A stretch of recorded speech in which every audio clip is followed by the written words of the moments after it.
भल्या पहाटे राजांना जाग आली. सारा अंग घामेजलं होतं. घशाला कोरड पडली होती. अंग शहारत होतं. राजे उठले. त्यांनी हाक मारली. सेवक धावले. चूळ भरून राजे परत अंथरुणावर पडले. पण झोप येईना. राजांनी परत हाक मारली. महादेव आत आला. महादेव, जी उजाडलं का रे? जी अजून नाही. आज बरं वाटत नाही. वैद्यराज आलेत? जी पाहतो. बघ बरं. महादेव गेला. नित्याचे वैद्यराज सदरेवर आले होते. वैद्यराज महाली आले तेव्हा उजाडू लागले होतं. वैद्यांनी नाडी पाहिली. वैद्यराज, थोडा ज्वर संभवतो. ठीक आहे. राजे पलंगावरून उठत म्हणाले, की दगदग झाली की असंच होतं. विश्रांती घ्यावी. वैद्यराज म्हणाले, ती आमच्या नशिबी लिहिलेली नाही. कदाचित त्याचमुळं राजे लोकांना प्रथम वैद्यराजांच्या समोर उभं राहण्याचा दंडक घातला असेल. मी मात्रा देतो. पाहू कुठवर ज्वराची मजल जाते ती. वैद्यराज जाताच राजांनी मुखमार्जन केलं, पण स्नान केलं नाही. देवाच्या पाया पडून राजे बैठकीवर आले. राजांचे दूध घेऊन मनोहारी महालात आली. राजे बैठकीवर शाल पांघरून घेऊन बसले होते.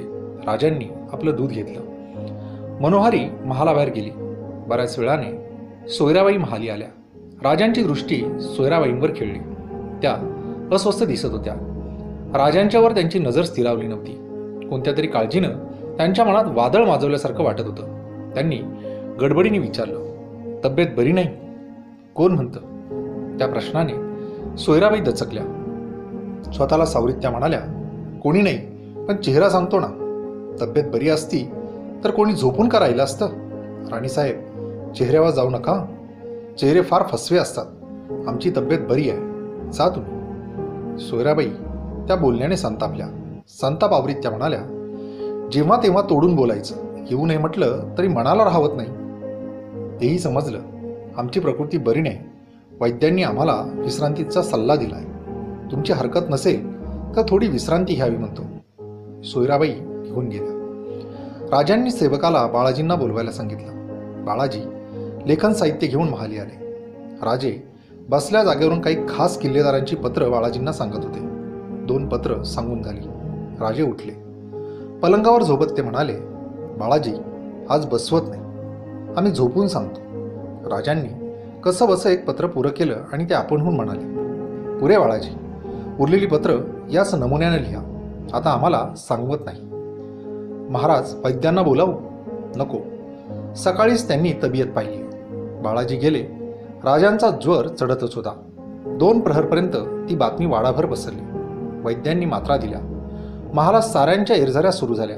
जानकीबाईंचे मामा राजांच्या समाचारला आले. राजांनी विचारलं, उद्या जाणार ना? मी तसं सांगितलं आहे. आपल्याला बरं वाटलं की आमची काळजी करू नका. आत्ताशा दगदग सोसत नाही. अशा ज्वराची सवय आहे आम्हाला. होईल कमी. राजांना ज्वर आलेला पाहता सोयराबाईंनी तातडीने गंगा शास्त्यांना आणण्यासाठी पालखी पाठवली. सायंकाळी ज्वर परत कमी झाला. साऱ्यांना बरं वाटलं. राजेही उत्साहाने बोलू लागले. थोडा थकवा सोडला तर राजांची तक्रार राहिली नव्हती. रात्री राजांना परत ज्वराचा भास झाला, पण राजांनी कुणाला सांगितले नाही. गुरुवारी सकाळी राजांच्या नव्या सुनबाई जानकीबाई राजांचा निरोप घेण्यासाठी महाली आल्या. राजांना त्यांनी वाकून नमस्कार केला. राजांनी आपल्या 8 वर्षांच्या सुनबाईंना प्रेमानं जवळ घेतलं. सुनबाई, लवकर घरी या. नकळत जानकीबाईंनी मान डोलावली. राजे हसले. पाहुणे मंडळी राजांचा निरोप घ्यायला आले. राजे गडबडीने उठले. ते म्हणाले, आमच्या सुनबाई माहेरी जात आहेत आणि आम्ही महालीच कसा निरोप देणार? आम्ही 4 पावलं येऊ. नको म्हणत असताही राजांनी ऐकलं नाही. अंगाभोवती शाल लपेटून घेऊन राजे त्यांच्याबरोबर शिरकाईच्या देवळात आले. देवळात सर्वांना निरोपाची विडे देण्यात आले. जानकीबाई मेण्यात बसल्या. बाकीचे मेणे चौकात आले. राजे देवळाच्या दारी उभे होते. वऱ्हाड्याने निरोप घेतला आणि मेणे गड उतरू लागले. सर्वांबरोबर राजे वाड्याकडे येत होते. गडावर ऊन चढले होते. अचानक राजे थांबले. त्यांनी हिरोजींना खुणावले. हिरोजी धावला. राजांनी त्याच्या खांद्याचा आधार घेतला. राजांचा चेहरा घामेजलेला होता. डोळ्यांच्या कडा आरक्त बनल्या होत्या. राजे कष्टाने म्हणाले, आम्हाला चक्कर येते.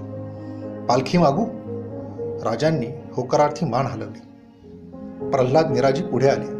दोघांच्या आधाराने राजे देवळाच्या कठड्याजवळ आले. राजे बसले. येसाजी घाटके पुढे धावले होते. तातडीने पालखी आणली गेली. राजे पालखीतून वाड्यात आले. पालखीबरोबर वैद्यराज चालले होते. पालखीतून राजे हिरोजीच्या आधाराने उठले. आधार घेताच त्यांनी आपला पलंग गाठला. वैद्यराज नाडी पाहत होते. राजांच्या अंगात ज्वर भरत होता. सोयराबाई तातडीने महाली आल्या. सारे आदमीने मागे सरले. पलंगाजवळ जात सोयराबाईंनी विचारले, ज्वर आला असं वैद्य म्हणतात, बाहेर जायची का गरज होती? राजे तशाही परिस्थितीत हसले. सर्वांवरून नजर फिरत राजे म्हणाले, उगीच काळजी करता. ग्रहणाची 2 स्नानं झाली, लग्नाची दगदग, त्यामुळे ज्वर आला असेल. 1-2 दिवसात कमी होईल. आता आम्हाला आजारी पडून परवडायचं नाही. मृत्यू सामोरा आला तरी सांगू की आता आम्हाला सवड नाही. काळजी करू नका. राजांच्या बोलण्याने साऱ्यांची काळजी दूर झाली. साऱ्यांच्या चेहऱ्यावर समाधान प्रकटले. पण राजांचा तो तर्क खरा ठरला नाही. दिवसेंदिवस ज्वराचे प्रमाण वाढू लागले. पोटात काही राहीनासे झाले. घशाची कोरड वाढत होती. दिवसाला थकवा वाढत होता. 2-3 दिवस यातच गेले. राजांचे वाढते आजारपण पाहून साऱ्या गडावर चिंतेचं वातावरण पसरलं. 2 प्रहरी राजांचा ज्वर कमी होत होता. 4 दिवसांच्या आजारानं राजांना खूप क्षीणता वाटत होती. हिरोजी फर्जंद राजांचे पाय रगडीत होता. महालात महादजी पानसंबळ, येसाजी माना खाली घालून बसून होते. वैद्यराज राजांच्या उशा शेजारी उभे होते. आतल्या दरवाजाने सोयराबाई आल्या. राजांनी त्यांना बोलावलं होतं. पलंगाजवळ येत त्यांनी विचारलं, काही घेणार का? नकारार्थी मान हलवीत राजे म्हणाले, जे टिकत नाही ते घेऊन काय फायदा? राणीसाहेब, आमची तब्येत बरी नाही. तुम्ही इथं बसत का नाही? सारखी तर असते. इथंच जर बसून राहिले तर सगळं बघणार कोण? खरं आहे, तुमच्यावर फार मोठी जबाबदारी आहे. तुम्हाला आता बसून चालायचं नाही. बाळराजे कुठे आहे? महाली असतील. त्यांनाही बरं नाही आहे. काय होतंय? सर्दी आहे. भेटतील संध्याकाळी. राजांनी सर्वांना खुणीने इशारा केला. सारे मागल्या पावली महाली गेले. सोयराबाई राजांच्याकडे पाहत होत्या. राजांना ठसका आला. सोयराबाईंनी गडबडीने पीकदानी उचलली. राजांनी नको म्हणून खुणावले. काही दीर्घ श्वास घेऊन राजे बोलू लागले, आमची महत्वाची 2 कामं तेवढी कराल? जी. आजच्या आज पन्हाळ्याला स्वार पाठवा. आमची तब्येत बरी नाही म्हणून संभाजी राजांना कळवा.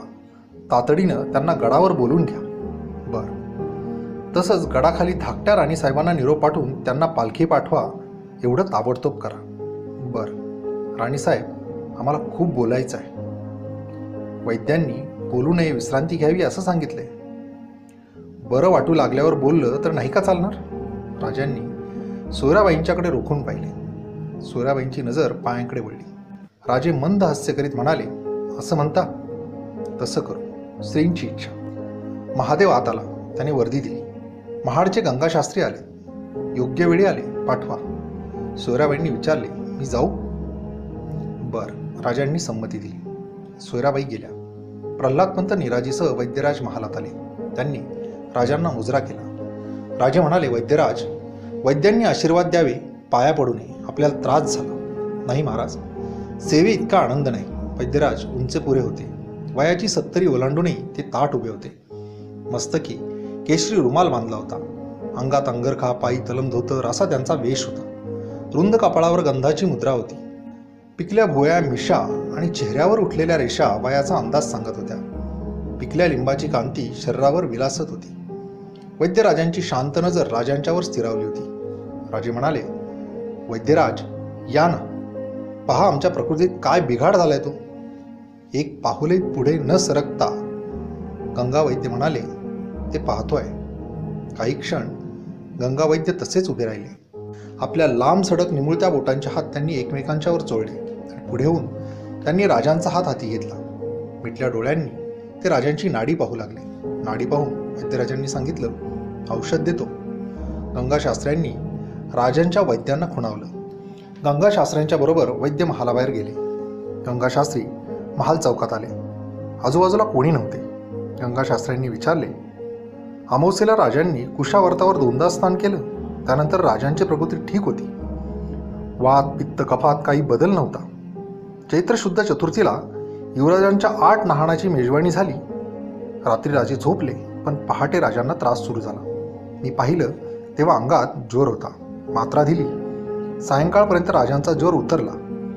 राजांची लक्षणं: नाडी विषम भासली, डोळ्यांच्या कडा लाल झाल्या होत्या, कोरड होती. बरं, पुढं? सायंकाळी ज्वर उतरला. दुसऱ्या दिवशी म्हणजे चैत्र पंचमीला राजे पाहुण्यांना पोहोचवायला वाड्याबाहेर गेले. सायंकाळी किंचित अस्वस्थता वाटत होती. नाडी ठीक होती, पण राजांना मी विश्रांतीचा सल्ला दिला होता. वाड्याबाहेर चक्कर आली. मी गेलो तेव्हा ज्वर भरला होता. पालखीतून राजे परत आले. त्या दिवसापासून ज्वर कमी जास्त होतोय, प्रमाण वाढतंय. गंगाशास्त्री वळलेले पाहताच वैद्यांनी विचारले, आपलं निदान? जे आज सांगता येणं कठीण, पण बहुधा विषम ज्वर असावा. ते निश्चित झालं तर भीतीचं कारण आहे असं वाटत नाही. राजांच्या महालासमोरच्या सोफ्यावर वैद्यराजांची बैठक घातली गेली. गंगाशास्त्र्यांनी आपली औषधे शोधली. त्यांनी दिलेली मात्रा वैद्य सहाणेवर उगाळू लागले. ते पाहणाऱ्या येसाजीला राहावे ना. साऱ्यांच्याच मनातला प्रश्न त्याने विचारला. शास्त्र्यांची नजर उंचावली. माझ्या मते हा विषम ज्वर आहे हे कारण निश्चित झालं तर उद्या रात्रीपर्यंत राजांना बरं वाटू लागले. काळजीचं कारण आहे असं मला वाटत नाही. वैद्यांच्या त्या शब्दांनी साऱ्यांना हायसं वाटलं. गंगाशास्त्र्यांनी देवाचे स्मरण करून राजांना मात्रा दिली. गंगाशास्त्र्यांनी खात्री देऊनही सोमवारी राजांच्या ज्वराचं प्रमाण तेच राहिलं. उलटणाऱ्या प्रत्येक दिवसाबरोबर राजांचं रूप पालटत होतं. क्षीणता वाढत होती. ज्वराचा चढउतार चालूच होता. राजांच्यावर नजर ठेवून दोन्ही वैद्य राजांच्या उषा पायथ्याशी बसून होते.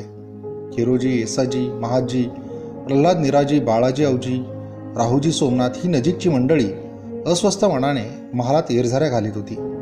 रात्री महालात दिवे लागले. राजांनी पडल्या जागेवरूनच हात जोडले. राजाराम राजांना भेटून गेले. त्यानंतर सोयराबाई महालात आल्या. त्या नजीक येताच राजांनी विचारले, राणीसाहेब, धाकट्या राणीसाहेबांना मेना पाठवला होता? हो ना, नजर चुकवीत सोयराबाई म्हणाल्या. मग त्या का आल्या नाही? सोयराबाईंनी कसं कसं उत्तर दिलं. त्यांना बरं नाही, त्यांनाही ताप येतोय म्हणे. राजे पलंगाच्या कडेवरून हात फिरवित होते. सोयराबाईंच्या वरची नजर न काढताच राजे बोलले, शक्य आहे, समान धर्मी ना आम्ही. राजांनी डोळे मिटून घेतले. सोयराबाई निघून गेल्या. मनोहारी राजांचे पाय चेपीत होती. गंगाशास्त्री राज्यवैद्यांसह महाल सदरेवर आले. समया प्रज्वलित झाल्या होत्या. गंगाशास्त्री आल्याचे पाहून बैठकीवर बसलेले बाळाजी बाजूला झाले. काही न बोलता गंगाशास्त्री लोडाला टेकून बसले. गंगाशास्त्रींची विचारमग्न मुद्रा पाहून राजवैद्यांना काही बोलण्याचा धीर होत नव्हता. बसल्या जागेवरून बाळाजी दोघांच्या मुद्रांकडे पाहत होते. गंगाशास्त्र्यांनी एक दीर्घ असा निश्वास सोडला. समोरचा पानाचा डबा ओढून ते सुपारी कातरू लागले. त्यांची नजर वैद्यांच्याकडे गेली. गंगाशास्त्री म्हणाले, बोला वैद्यराज, काहीतरी सांगा. काही सुचत नाही. ज्वर एव्हाना हटायला हवा होता, पण हटत नाही. गंगाशास्त्री म्हणाले, त्याचंच कोडं मी उलगडतोय. महाज्वरांकुशानं हवा तसला विषमज्वर कमी येतोच, पण इथं त्याचाही प्रभाव पडेनासा झालाय. मला वाटतं. बोला, गंगाशास्त्री म्हणाले. मला वाटतं नवज्वर तर नसेल. गंगाशास्त्री हसले. शंका ठीक आहे, पण लक्षणं काय? तापाची मुदत वाढली म्हणून काही नवज्वर म्हणता येत नाही. नवज्वर असता तर तो विषम राहिला नसता. नवज्वर जरी गृहीत धरला तरी दिल्या मात्रांनी एव्हाना थोडा तरी बदल दिसला असता. साऱ्यांचे चेहरे परत चिंतामग्न झाले. रात्री राजांना झोप लागली नाही. ते सारखे दचकून जागे होत होते. रात्र पळापळाने पुढे सरकत होती. केव्हा उजाडेल असे सर्वांना झाले होते. एकादशीचा दिवस उजाडला आणि त्याबरोबर राजांचा ज्वरही वाढला. ज्वराचे प्रमाण मध्यान्हीच्या सुमारास थोडे कमी झाले, पण 2 प्रहरी परत ज्वराने उचल केली. राजांच्या अंगाची काहिली होत होती. राजांच्या पोटात तर काही टिकत नव्हतं. मात्रा देखील अत्यंत सावकाशपणे जिभेवर मुरवावी लागत होती. 2 प्रहर टळल्यानंतर वैद्यराजांना मात्रा उगाळण्यास सांगून गंगाशास्त्री महालात गेले. महालात कोणी नव्हते. राजे स्वस्थ पडून होते. हळुवार पावलांनी शास्त्री पलंगाजवळ गेले. राजांचे डोळे उघडेच होते. वैद्यराज, आता कोणतं औषध? मात्रा घ्यावी लागेल. ठीक. शास्त्र्यांनी राजांची नाडी पाहिली. शास्त्री बुवा, आम्हाला भुकेचं काही वाटत नाही, पण या चढणाऱ्या उतरणाऱ्या ज्वराचा भारी त्रास होतो. अंगाची काहिली होते. ते सोसणं कठीण जातं. हताशा मनात असूनही बोलू नये असं वाटतं. तेवढ्या बोलण्याने राजांना थकवा आला. उसंत घेऊन त्यांनी विचारले, शास्त्री बुवा, आमचा ज्वर का हटत नाही? शास्त्री बुवांनी राजांचा हात सोडला. त्यांची नजर राजांवर खेळली होती. राजांचा श्वास जड आणि उष्ण भासत होता. डोळे आरक्त बनले होते. शाख्यांनी पलंगाच्या पायथ्याशी बसलेल्या मनोहारीकडे पाहिले. मनोहारी चटकन उठून बाहेर गेली. महालात कोणी नाही याची खात्री करून शास्त्री म्हणाले, महाराज, ज्ञानच नव्हे तर वय आणि अनुभव यांच्या भरवशावर सांगतो, आजवर या गंगा शाख्याच्या मात्रांनी भस्मांनी अपयश घेतलं नाही. त्यापुढे कोणत्याही विषमज्वराचा जोर 12 घटकांपलीकडे टिकला नाही. आणि याच वेळी या मात्रांना, या यशस्वी हातांना का गुण येऊ नये ते कळत नाही. काही समजेन असं झालंय. भांबवलेल्या वैद्यांच्याकडे पाहून राजांनी विचारले, शास्त्री बुवा, तुम्हाला काय म्हणायचं आहे? वैद्यराजांची जीभ कोड्या ओठावरून फिरली. महाराज, सांगा वैद्यराज, आपण काही अभक्ष भक्षण तरी? गंगाशास्त्री बोलले. राजांचे डोळे विस्फारले गेले. क्षणभर त्यांचे ओठ थरथरले. क्षणात त्यांची मुद्रा बेचैन झाली. त्यांनी विचारले, महालात कुणी आहे? जी नाही. राजांनी एक सुटकेचा निश्वास सोडला. चेहऱ्यावर मंद स्मित प्रकटले. तसं मानायचं काही कारण दिसत नाही, आणि जरी तसं असलं तरी त्यात काही नवं नाही. हा अनुभव पूर्वी आला होता. राजांच्या या शांत बोलण्याने वैद्यराज आश्चर्यचकित होऊन उद्गारले, महाराज, चिंता करू नका. चिंता करू नका शास्त्री बुवा. एक आज्ञा केली तर पाळाल? जीव मोलानं आज्ञा पाळली जाईल. शपथ घ्या. गंगाशास्त्र्यांचा शब्द ही शपथ समजावी, शास्त्री बोलले. ठीक, आम्ही विश्वास धरतो. राजांची नजर शास्त्र्यांवर थिरावली. ऐका तर, ही शंका अशीच मनात राहू द्या. हिचा उच्चार कुठेही करू नका. जन्म आणि मृत्यू परमेश्वराधीन. मृत्यू यायचाच झाला तर तो त्याच्याच इच्छेने येणार. मग जो जीव या मृत्यूला कारणीभूत होत असेल तो ईश्वर दूतच नाही का? मग त्याचा राग आणि लोभ कुठला? तुम्हाला वाटतील ते उपचार करा. त्याची इच्छा असेल तर यातूनही आम्ही पार पडू. वाईट वाटून घेऊ नका. गंगाशास्त्री राजांच्या बोलण्याने सुन्न झाले. ते तसेच सदरेवर आले. महाल सदरेवर वैद्यराज राजांची मात्रा उगाळीत बसले होते. तिथे दुसरे कोणी नव्हते. गंगाशास्त्री सरळ बैठकीवर बसले. डोक्यावरचा रुमाल उतरून त्यांनी पांढऱ्या संजाबावरून हात फिरवायला सुरुवात केली. शास्त्र्यांच्या धारदार नाकाच्या शेंड्यावर धर्मबिंदू गोळा झाले होते. सारी बेचैनी चेहऱ्यावर प्रकटली होती. मात्रा उघडणाऱ्या वैद्यराजांवर त्यांची नजर स्थिरावली. त्यांनी विचारले, काय करता? ही मात्रा राजांचा आजाराचा कितवा दिवस? वैद्यराजांनी बोटे मोजले. 6. अरे, शास्त्री कळवळले. काय झालं? दचकून वैद्यराजांनी विचारले. काही नाही. आज एकादशी ना? हो. महाराजांना कधी उलटीचं औषध दिलं? वैद्यराजांना काहीच कळत नव्हते. शास्त्री काही क्षण तसेच बसून होते. बोटांची चाळवाचाळ होत होती. एकदम ते म्हणाले, ती मात्रा बाजूला ठेवा. आ? वैद्यराजांचा टाळा उघडला गेला. तिचा आता उपयोग नाही. माझा बटवा लवकर घ्या. वैद्यराज गडबडीने उठले. शास्त्र्यांचा मखमली बटवा त्यांनी पुढे धरला. गंगाधर शास्त्र्यांनी बटवा घेतला. त्याचे गोंडे ताणले. बटवा उघडला. बटव्यातून 2 चांदीच्या कुप्या बाहेर काढल्या आणि ते उठले. आश्चर्यचकित झालेल्या वैद्यांनी उगाळलेल्या मात्रेकडे पाहिले आणि विचारले, ही मात्रा नको. शास्त्र्यांची जळजळत नजर वैद्यांवर पडली. एकदा सांगितलं ना, ती ठेवा बाजूला. आता तिचा उपयोग नाही. सुवर्ण आणि मौक्तिक याखेरीज आता दुसरा आधार नाही. सुवर्ण मौक्तिक म्हणजे? बस करा. फाजील विचार करू नका. सांगतो तेवढंच करीत चला. शास्त्र्यांच्या पाठोपाठ वैद्यराज धावले. आपल्या मस्तकी रुमाल नाही हेही शास्त्र्यांच्या ध्यानी आले नाही. देवाचे नाव घेऊन शास्त्र्यांनी राजांना नवे औषध चालू केले. महालात शांतता पसरली होती. समयीचा मंद प्रकाश महालात रेंगाळत होता. रात्र वाढत होती, पण राजांना झोप येत नव्हती. वाढत्या तापाची जाणीव राजांना होत होती. डोळे जाडावले होते. अंग शहारत होते. मनाची बेचैनी सारखी वाढत होती. झोप येईल तर फार बरे होईल असे राजांना वाटत होते. पलंगावरचे आच्छादन उचलले जात होते. राजांची नजर वळली. वैद्यराज आणि शास्त्री उभे होते.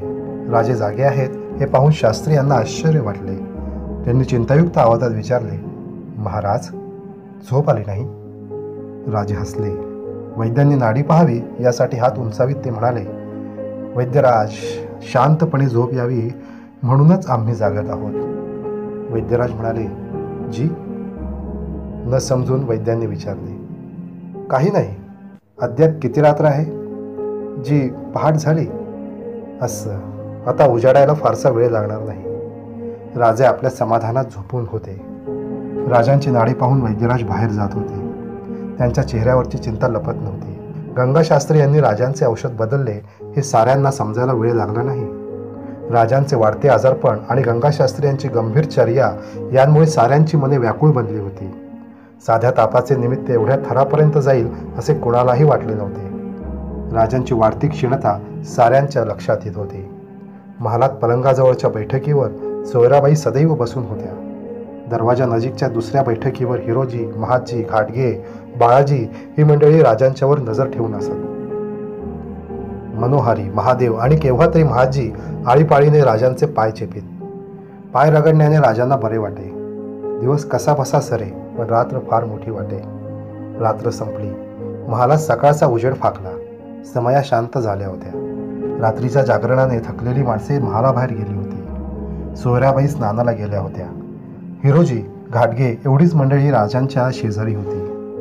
मनोहारी स्नान आटोपून राजांच्या शेजारी आली. हिरोजी आणि घाटगे हलक्या पावली महालाबाहेर गेले. राजांनी मनोहारी यांना जवळ बोलावले. जी, आम्ही आजारी पडल्यावर गडाखाली मेणा गेला होता. जी, मेणा? मनोहारी यांनी आश्चर्याने विचारले.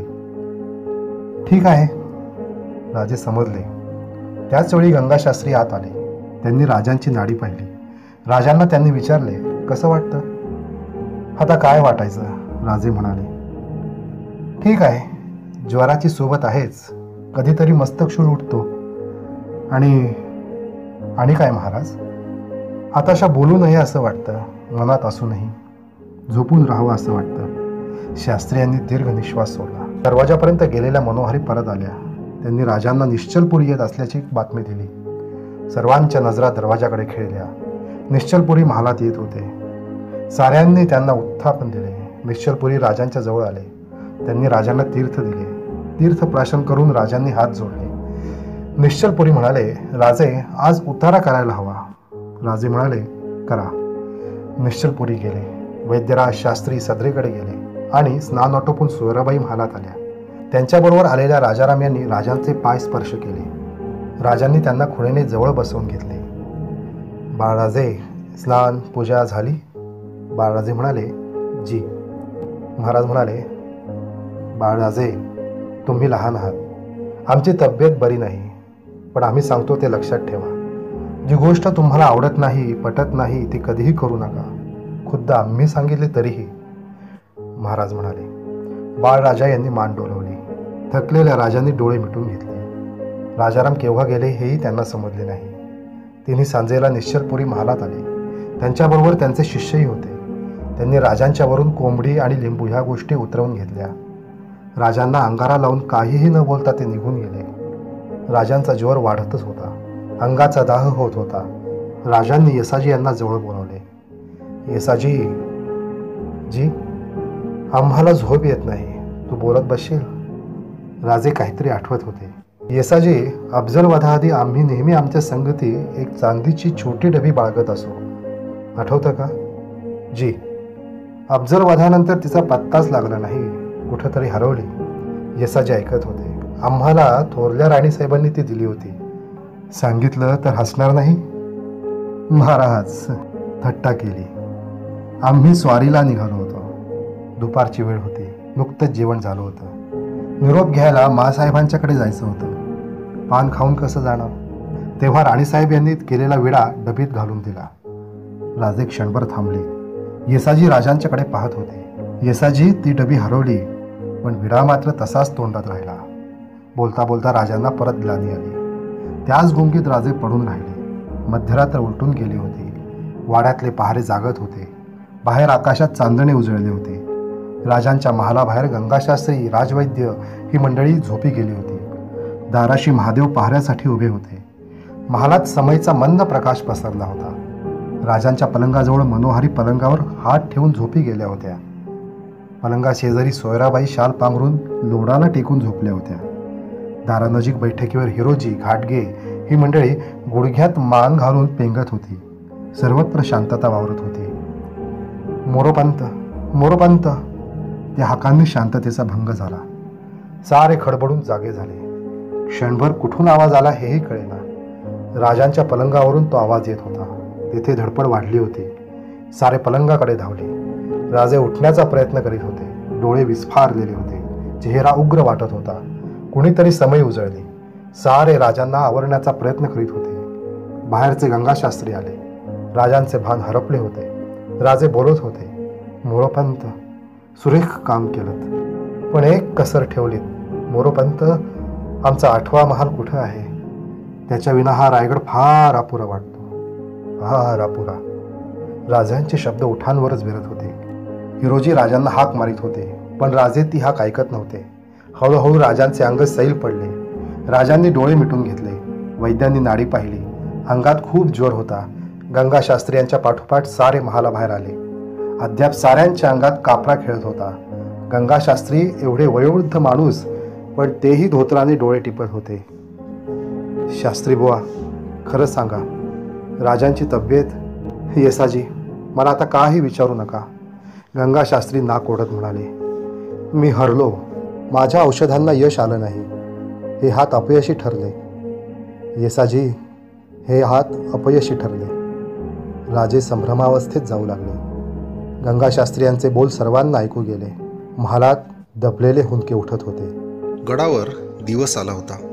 गडावर नित्याची वर्दळ ही चालू होती. एवढ्या माणसांचा राबता असूनही सारे व्यवहार कसे चुपचाप होत होते. वाड्यात कोणी कुठेही असले तरी साऱ्यांचे लक्ष राजांच्या महालाकडे होते. सोयराबाई खाजगी सदरेत उभ्या होत्या. बाळाजी, प्रल्हाद निराजी, जनार्दनपंत, हिरोजी फर्जन, किल्लेदार सोमाजी ही मंडळी चिंतातूर मुद्रेने राणीसाहेबांच्या समोर उभी होती. सोयराबाईंनी आपले आरक्त डोळे पुसले आणि त्या म्हणाल्या, कशानंच गुण येत नाहीये. स्वारीचं सोयराबाईंना बोलवेना. जनार्दनपंत म्हणाले, राणीसाहेब, धीर सोडून कसं चालेल? गंगाशास्त्र्यांसारखे धन्वंतरी राजांच्या सेवेत गुंतलेत. जगदीश्वराच्या मंदिरात बाळाजींनी मृत्युंजय जपासाठी ब्राह्मण बसवलेत. निश्चलपुरी, कविकलश, अनिष्ट निवारणार्थ शतचंडी होम करतायत.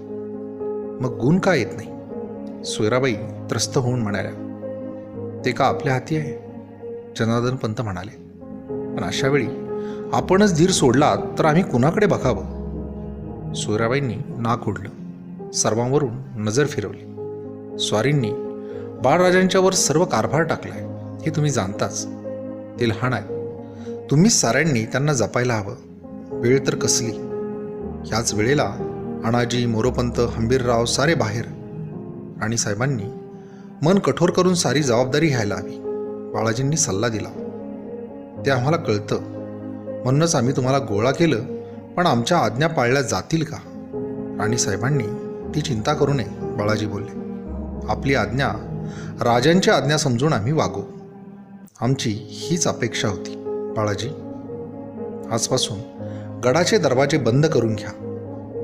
जी, बाळाजी उद्गारले. सोयराबाईंनी नजर वर केली आणि त्या निश्चयपूर्वक म्हणाल्या, निश्चलपुरींनी इकडं बरं वाटेपर्यंत दरवाजे बंद करून घ्यायला सांगितलंय. खबरदारी म्हणून सुद्धा ते करायला हवं. आजाराची बातमी बाहेर गेली तर हवा नव्या त्या अफवा उठतील. दरवाजे बंद करून घ्या. जी, बाळाजी उद्गारले. इकडे बरं वाटेपर्यंत सर्व कचेऱ्यांना, जामदारखान्याला मोहरा करा. जी, प्रल्हाद निराजी बोलले. गडाचे पहारे चोख ठेवा. आमच्या आज्ञेखेरीज गडाबाहेर कोणाला सोडू नका. तुम्ही सर्व एक विचाराने आमच्या आज्ञा तडीला न्या. आम्हाला आता महाली जायला हवं. सोयराबाईंना सर्वांनी मुजरे केले. सोयराबाई सदरेतून निघून गेल्या. सारेजण काही न बोलता पांगले. थोड्याच वेळात किल्लेदारांनी गडाचे दरवाजे बंद करण्याचे हुकूम दिले. सर्व कचेऱ्यातील माणसे बाहेर निघत होती. दप्तरखाना, जवाहीरखाना यांना मोहरा लागत होत्या. गडाचे दरवाजे बंद झाले. गडाच्या आतला माणूस बाहेर जाईन असा झाला. सारे कारकून, दप्तरदार ही मंडळी रिकामेपणी फिरू लागली आणि गडावरच्या लोकांचा मनाचा ठाव सुटला. चिंतातूर मुद्रेने ती वाड्याभोवती रेंगाळू लागली. वाड्यातून बाहेर पडणारा प्रत्येक इसम वेढला जात होता. गडावर मध्यान्नीचा सूर्य घुटमळत होता. राजांच्या महालात सारे गोळा झाले होते. राजांचा ज्वर कमी होत होता, पण मधूनमधून राजे संभ्रमात जात होते. राजांना आवरावे लागत होते. राजांनी डोळे उघडले आणि त्यांची दृष्टी पलंगा शेजारी उभ्या असलेल्या सोयराबाईंच्यावर खेळली. राजे क्षीण आवाजात म्हणाले, पाणी. गंगाशास्त्र्यांनी सुवर्ण पंचपात्र हाती घेतले. राजांनी थोडे पाणी घेतले. राजे शांतपणे पडून राहिले. काही वेळाने राजांनी सोयराबाईंना खुणावले. सोयराबाई नजीक गेल्या. राणीसाहेब, शंभूबाळ अजून का आले नाही? तेच तर कळत नाही. एव्हाना यायला हवे होते. राजांची नजर सोयराबाईंवर खेळली. त्या नजरेला नजर देण्याचे सोयराबाईंनी टाळले. राजे हसले. असं म्हणता? राणीसाहेब, आम्हाला एवढे का अजाण समजता? गडाखाली मेना पाठवूनही धाकट्या राणीसाहेब येत नाही आणि आम्ही आजारी असून शंभूबाळा आम्हाला भेटत नाही. मी का खोटं सांगते? हवं तर बाळाजींना. राजांची मुद्रा उग्र बनली. बस करा. आधीच भांबावलेल्या माणसांना आणखी संकटात टाकू नका. आई होऊ नये. कधी तुम्ही त्या पोराला ओळखलं नाही. आम्ही त्यांना पुरे ओळखतो. ते हवं ते करतील, पण त्यांचा आमच्यावर भारी जीव आहे. आम्ही आजारी आहो हे नुसतं कळलं असतं तरी पाखराचे पंख लावून ते गडावर हजर झाले असते. सोयराबाईंनी संतापाने राजांच्याकडे पाठ वळवली. राणीसाहेब, या घटकेला तरी राग सोडा. फार शांतपणे तुम्हाला वागायला हवं. तुम्हाला रागलोभ ओलांडता आला असता तर किती बरं झालं असतं. मी रागावले नाही, सोयराबाई म्हणाल्या. राजांनी डोळे मिटून घेतले. डोळ्यात आलेले अश्रू डोळ्यांच्या कडातून निखळले. येसाजीने गडबडीने ते पुसले. त्याला हुंदका फुटला. त्या आवाजाने राजांनी डोळे उघडले. येसाजीचा हात थोपटीत राजे बोलले, येसाजी, तू रडतोस? अरे, माजलेल्या हत्तीपुढे उडी घेणारा तू रडतोस? येसाजी गडबडीने उठला. आपल्या शेलाने तोंड झाकीत तो बाहेर गेला. राजे शांतपणे पडून राहिले. गडावर आता कुणाला जेवण खाण्याचे भान नव्हते. राजे वारंवार संभ्रमात जात होते. ज्वर वाढतच होता. जगदीश्वराच्या मंदिरात मृत्युंजयाच्या जपाला ब्राह्मण बसले होते. निश्चलपुरींचा शतचंडी होम धडधडत होता. सायंकाळी राजे भानावर आले. राजांनी सर्वांना जवळ बोलावले. सर्वांवरून नजर फिरून राजे म्हणाले, आता शोक करू नका. फार कालावधी आहे असं आम्हाला वाटत नाही. जबाबदारीने सर्व तडीला न्या. सारे एक विचाराने गेलात तर साऱ्यांचंच कल्याण आहे. जनार्दन पंत गहिवरून म्हणाले, महाराज, आपण धीर सोडू नये. जनार्दन, मृत्यूचं भय आम्हास वाटत नाही, पण या अखेरच्या वेळी अधिक जाणती माणसं हवी होती. पंत, या राज्यासाठी आम्ही काय केलं नाही? याच्यासाठी जीव मोलाची माणसं गमावली. यशाबरोबरच पराजयही स्वीकारले, अपमान भोगले, हात बांधून अणवाणी पायांनी शरणागती स्वीकारली. राज्यासाठी मुलाला शत्रुघरी ओलीस ठेवला. कैदेत अडकलो. राज्याभिषेक सुद्धा करून घेतला. येईल त्या संकटाला, जबाबदारीला आम्ही मान तुकवली. या राज्यासाठी आम्ही करायचं असं काहीच शिल्लक ठेवलं नाही. पंत, आग्र्याहून सुटल्यानंतर बैरागी होऊन आम्ही फिरत होतो ना. मग बैरागी स्वयंपाक कसे करणार? संशय येईल ना. दररोज भिक्षा मागत आम्ही येत होतो. पंत, राज्याभिषेक करून घेणं जेवढं अवघड त्यापेक्षा अनोख्या घरासमोर भिक्षावाडा हे शब्द बोलणं महाकठीण. तेही आम्ही केलं. राजांनी कपाळावर हात फिरवला. ते स्वतःशीच हसले. पण पंत, ही भिक्षा महागात पडली नाही. उलट खूप फायदा झाला. त्या भिक्षेनं खूप शिकवलं. जीवनाच्या विराट रूपाचं दर्शन घडवलं. दारिद्र्याची दुःख सांगितली. आमच्या विशाल भूमीचा परिचय आम्हाला करून दिला. तो अनुभव घेत असता पुष्कळ पाहायला आणि ऐकायला मिळालं. राजे काही क्षण डोळे मिटून थांबले. परत ते बोलू लागले, आम्ही काय सांगत होतो बरं? हां, या प्रवासात खूप ऐकलं. नेहमी धर्मशाळेत, देवळात मुक्काम पडायचे. गोसावी, बैरागी, फकीर असे अनेक साधुसंत भेटायचे. अनेक भजनं ऐकायला मिळायची. कबीर म्हणतात, पुष्कळ वेश धारण करूनही मनाचा भ्रम दूर झाला नाही. त्याची ओळख न पटल्यानं मनाचा भेद मात्र तसाच राहिला. किती खरं आहे नाही? राजांनी प्रल्हादकडे पाहिले. प्रल्हाद, आता फार झालं. आता भजन कीर्तन सुरू करा. आता तेच आमच्या कानावर पडू दे. महाराज, प्रल्हादने धीर केला. बोल. समर्थांना कळलं तर राजांनी पडल्या जागेवरूनच हात जोडले. ते हसले. प्रल्हाद खुळा का तो? समर्थांना का कळवावं लागतं? त्यांनी आम्हाला खूप सांगितलं होतं. ते म्हणाले होते, अंतर्मुख व्हा, आत्मरथ व्हा. बोलता बोलता राजे झोपले. सारे तिथेच राहिले. प्रल्हाद निराजीने बाहेर जाऊन महाराजांची आज्ञा अंमलात आणायला सांगितली. महालात समया पेटल्या. महालातून फिरवलेला कणोजी धुपाचा वास सर्वत्र दरवळत होता. बाहेर चंद्राचे चांदणे उजळले होते. राजांच्या मुठी वळल्या जात असल्याचे ध्यानी येताच हिरोजी उठला.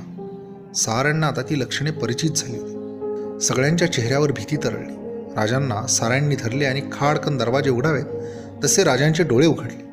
राजे हळूहळू स्वस्थ पडले. महालाबाहेरच्या सदरेत भजन चालू झाले होते. भजनाचे मंद सूर कानावर येत होते. जय जय रामकृष्ण हरी, जय जय रामकृष्ण हरी. त्या भजनाच्या सुरांनी राजे भानावर आले.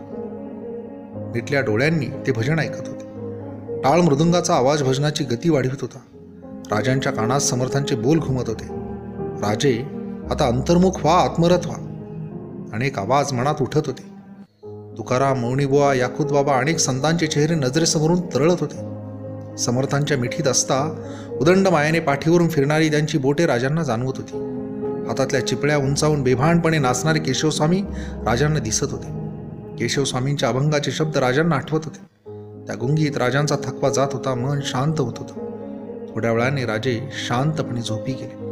पहाटेच्या सुमारास राजांना जाग आली. कानांवर भजनाचे सूर पडत होते. महालात शांतता होती. पायांवरून फिरणाऱ्या हाताची जाणीव होताच राजांनी हाक मारली. मनू जी, काय करतेस? पाय रगडते महाराज, जरा पाणी हवं. उशाशी उभ्या असलेल्या गंगाशास्त्री यांनी पाणी दिलं. राजांनी विचारलं, आज कोण वार? शनिवार. पौर्णिमा ना? जी. आम्ही आजारी पडून 11 दिवस झाले. रुद्राचा आकडा देखील 11च ना? जी. शास्त्री बुवा, आजचा दिवस चांगला दिसतो. आज खूप बरं वाटतंय. शास्त्री बुवा, आता तुम्ही विश्रांती घ्या. या वयाला जागरण झेपणारं नव्हे. कर्म करीत राहावं. फलाची अपेक्षा धरू नये. जेवढं करता येईल तेवढं केलं. तुम्ही विश्रांती घ्या. झोपलो होतो महाराज. आता ह्या वयात झोप कुठली?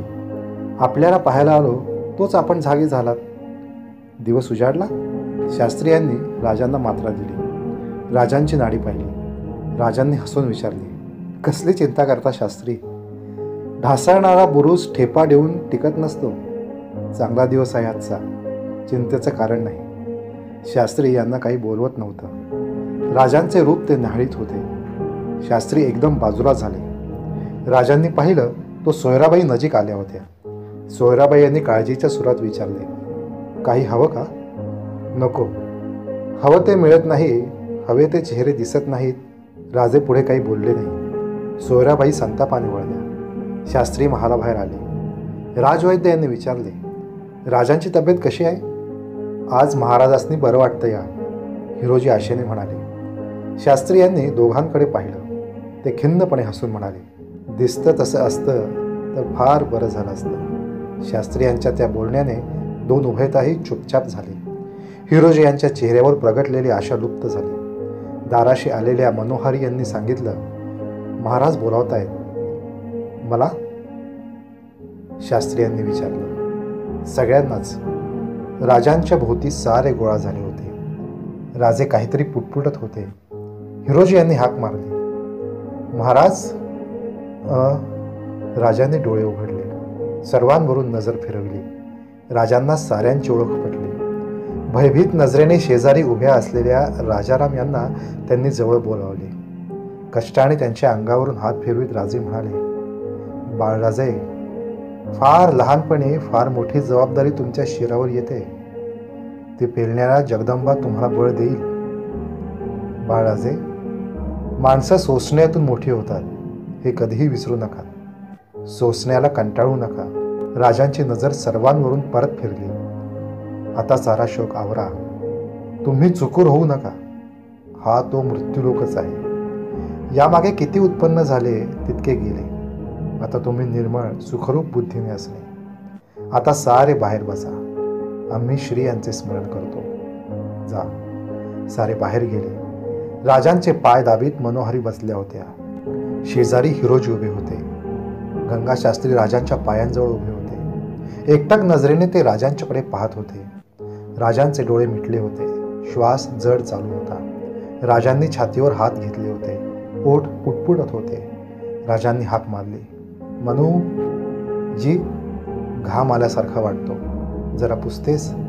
मनोहारी यांनी पंचा घेतला. राजांनी मानेच्या दिशेने खुणावले. राजांच्या मानेवरून पंचाचा हात पुसून घेत असता अचानक मनोहरी यांच्या मुखातून दुःखोद्गार बाहेर पडले. त्यांचा हात थांबला. हातचा पंचा गळून पडला. काय झालं? राजांनी विचारलं. आपली कवड्यांची माळ तुटली. राजे क्षीण हसले. जगदंबा हिनं आवरण घातलं होतं, काढून घेतलं. डोळ्यातली टिपे सांडीत मनोहारी ओघळलेल्या कवड्या गोळ्या करीत असता राजांनी विचारलं, किती कवड्या तुटल्यात ग? 4. हुंका दाबीत मनोहारी म्हणाल्या. 4 ना? राजे हात उभीत म्हणाले. फार झालं तर आम्ही 4 घटकांचे सोबती. मनोहारी यांनी राजांच्याकडे पाहिलं. सारी भीती त्यांच्या मुखावर उमटली होती. ते दुःख असह्य होऊन मनोहारी यांनी पलंगाच्या काठावर मस्तक टेकले. त्या रडू लागल्या. राजांना ते हुंके ऐकू येत होते. राजांनी कष्टाने हात उंचावला. मनोहारी यांच्या केसावरून हात फिरवीत राजे बोलले, रडू नकोस मनू. मनात असूनही उभ्या आयुष्यात कुणाची गुंतवण आम्ही केली नाही. ते आम्हाला जमलंच नाही. न कळत मात्र तुझ्या जीवाची वृथा गुंतवण झाली बघ. ती तशीच ठेवून आम्ही जातो. फार वाईट वाटतं. शास्त्री बुवा. गंगा शास्त्री जवळ गेले. शास्त्री बुवा, आता आम्हाला गंगोदक तुलसीपत्र द्या. आमच्या कपाळी भस्म लावा. शास्त्री, हिरोजी, मनू ह्या साऱ्यांच्याच मुखातून एकाच वेळी हुंका बाहेर पडला. डोळे पुसत शास्त्री बाहेर पडले. त्यांनी गंगोदक, भस्म, तुलसीपत्र ह्या गोष्टी आणल्या. राजांनी गंगोदक घेतले. शास्त्री यांनी भस्म लावले. राजांनी जिभेवर तुलसीपत्र घेऊन हात जोडले. पलंगाभोवती सारे गोळा झाले होते. राजांना महादेव दिसले. महादेव, तुझा पहारा आता उपयोगी पडायचा नाही बाबा. महादेव रडत बाहेर धावले. राजांच्या कानांवर भजनाचे सूर पडत होते. राजांचा ताबा परत उडू लागला होता. उघड्या डोळ्यात निराळे तेज प्रगटू लागले होते. किती शांतपणे आलमगीर आमच्याकडे पाहत होता. तो काही बोलत नव्हता. बसल्या आसनावरून नुसता पाहत होता. दरबारी परिधान केलेल्या हिरव्या मखमलीचा रत्नखचित काबा त्याच्या अंगावर होता. मस्तकीच्या किमांशवर लावलेल्या मोठ्या पिंपळ पानातले तेजस्वी हिरे झगमगत होते. पण त्याहीपेक्षा त्याचे डोळे केवढे शांत, अंतःकरणाचा ठाव घेणारे. केवढा जबरदस्त विश्वास त्या नजरेत दडला होता. नागाच्या नजरेतील दबदबा आणि अंदाज त्या नजरेत सामावला होता. ती नजर अजून तशीच आहे. आयुष्यात फक्त 2 उभयतांनीच आमच्यावरची नजर ढळू दिली नाही. एक आलमगीर आणि दुसरा मृत्यू. राजांनी दीर्घ श्वास सोडला. साऱ्यांनी राजांना सावरले होते. राजे शांत होते. राजांचा आवेश सरला. राजे शांतपणे पडून राहिले. वैद्य राजांची नाडी पाहत होते, पण राजांना त्याचे भान नव्हते. बऱ्याच वेळाने राजे भानावर आले. त्यांनी कष्टाने डोळे उघडले. सारे धुरकट दिसत होते. पायांपाशी बसलेल्या मनोहारी खूप दूर बसल्यासारख्या दिसत होत्या. राजांनी क्षीण हाक मारली. मनू जी, काय करतेस? पाय रगडते महाराज, पाय रगडतेस. राजांनी आवंडा गिळला. तू पाय रगडतेस तर आम्हाला कळत का नाही? मनोहारी यांचे डोळे भीतीने विस्फारले होते. थरथरणाऱ्या ओठातून आवाज बाहेर पडू नये म्हणून त्यांची कंपित बोटे ओठांवर स्थिरावली. त्यांनी एकदम गंगाशास्त्री यांच्याकडे पाहिले. राजांच्या पायांशी उभे असलेले गंगाशास्त्री यांनी राजांच्या तळपायांना हात लावला आणि क्षणात गंगाशास्त्री यांचे अश्रू तळपायांना लागलेल्या हातांवर ठिबकले. पण राजांना त्याचे भान नव्हते. राजांच्या हाताची चाळवाचाळव झाली. सारे बळ एकवटून ते अखेरचे बोलले, आम्ही एकटे राहिलो, फार एकटे राहिलो, फार एकटे राहिलो.